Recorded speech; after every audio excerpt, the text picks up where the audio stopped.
In America, the preference for lighter skin tones within and outside the Black community is not a modern phenomenon. This bias, known as colorism, has deep, troubling roots that can be traced back to the era of slavery. To understand the complexities of colorism today, we must first examine its origins and the disturbing concept of fancy girls during the antebellum period, the birth of colorism in American slavery. During the 1600s, as the transatlantic slave trade flourished, a new category of enslaved women emerged: fancy girls. These women, typically young and light skinned, were purchased explicitly for sexual exploitation. Shockingly, they were often sold at prices 4 to 5 times higher than women field laborers, with some fetching up to $6,000, an exorbitant sum at the time. Fancy girls were not necessarily synonymous with prostitutes, though some were forced into that role. Instead, they were often kept as concubines or personal slaves for wealthy white men. Historical records mention women like Avinia White and Yellow Girl Charlotte as known fancy girls, highlighting the monetary value placed on their lighter complexions and mixed-race features. The intersection of race, power, and desire.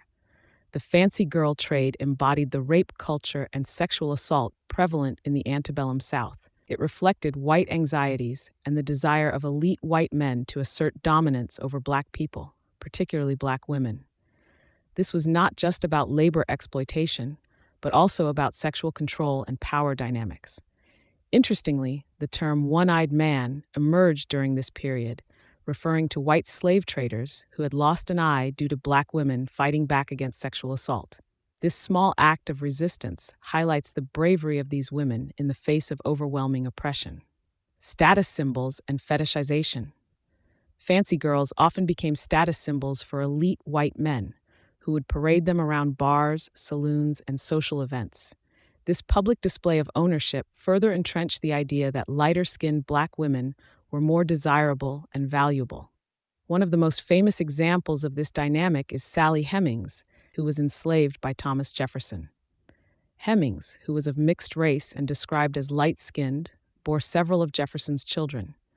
Their relationship, while deeply problematic due to the power imbalance, demonstrates the complex intersections of race, power, and desire in antebellum America. The trickle-down effect of desire. The desire for lighter-skinned women among elite white men had a trickle-down effect throughout society. Lower-class white men, aspiring to emulate the elite, often targeted Black women for assault and exploitation. Meanwhile, some Black men internalized this preference, viewing lighter-skinned women as status symbols themselves. This created a hierarchy of desirability based on skin tone, with devastating consequences for dark-skinned women. While all enslaved women faced the threat of sexual violence, dark-skinned women were often subjected to more brutal treatment and harder labor in the fields. The seeds of intra-community conflict. The preferential treatment of lighter-skinned enslaved women sowed the seeds of conflict within the Black community. Dark-skinned women, forced into harder labor and subjected to harsher treatment, understandably felt resentment towards their lighter-skinned counterparts, who received better treatment from both slave owners and enslaved men. This tension laid the groundwork for the colorism that continues to affect the Black community today, creating divisions and perpetuating harmful stereotypes about beauty and worth based on skin tone. The white woman's burden. Interestingly, the fancy girl phenomenon also affected white women's psyches.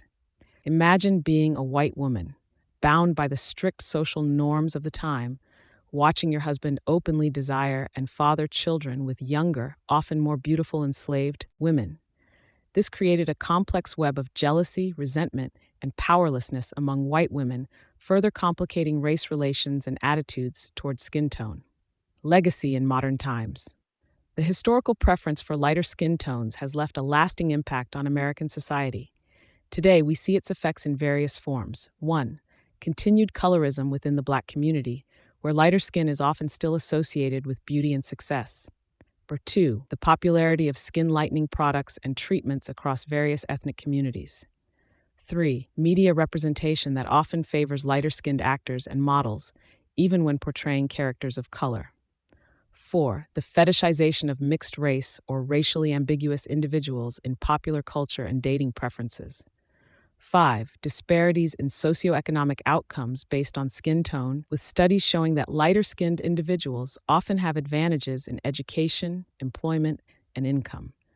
Understanding this history is crucial for addressing and dismantling colorism in our society today.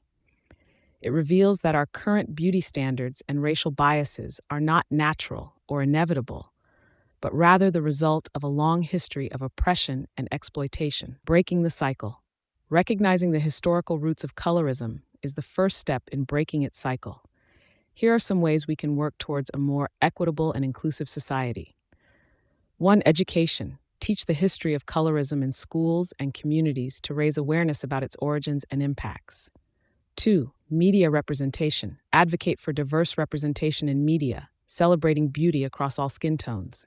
3. Self-reflection. Examine our own biases and preferences and actively work to challenge and change them.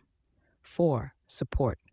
Uplift and amplify voices of dark-skinned individuals in all fields, from arts to politics to business. 5. Intersectionality. Recognize that colorism intersects with other forms of discrimination and address it as part of a broader fight for equality. The story of fancy girls and the origins of colorism in America is a difficult one to confront. It reveals the deep-seated nature of our biases and the long-lasting impacts of historical oppression. However, by understanding this history, we can better comprehend the complexities of race relations in America today. Colorism didn't appear out of nowhere. It was deliberately cultivated to maintain power structures during slavery and beyond. By recognizing this, we can begin to dismantle these harmful ideologies and work towards a society that truly values and celebrates all shades of humanity. As we move forward, let's commit to challenging colorism in all its forms. Whether it's in our personal preferences, our media consumption, or our societal structures, we all have a role to play in breaking the cycle. By doing so, we honor the struggles of those who came before us and pave the way for a more just and equitable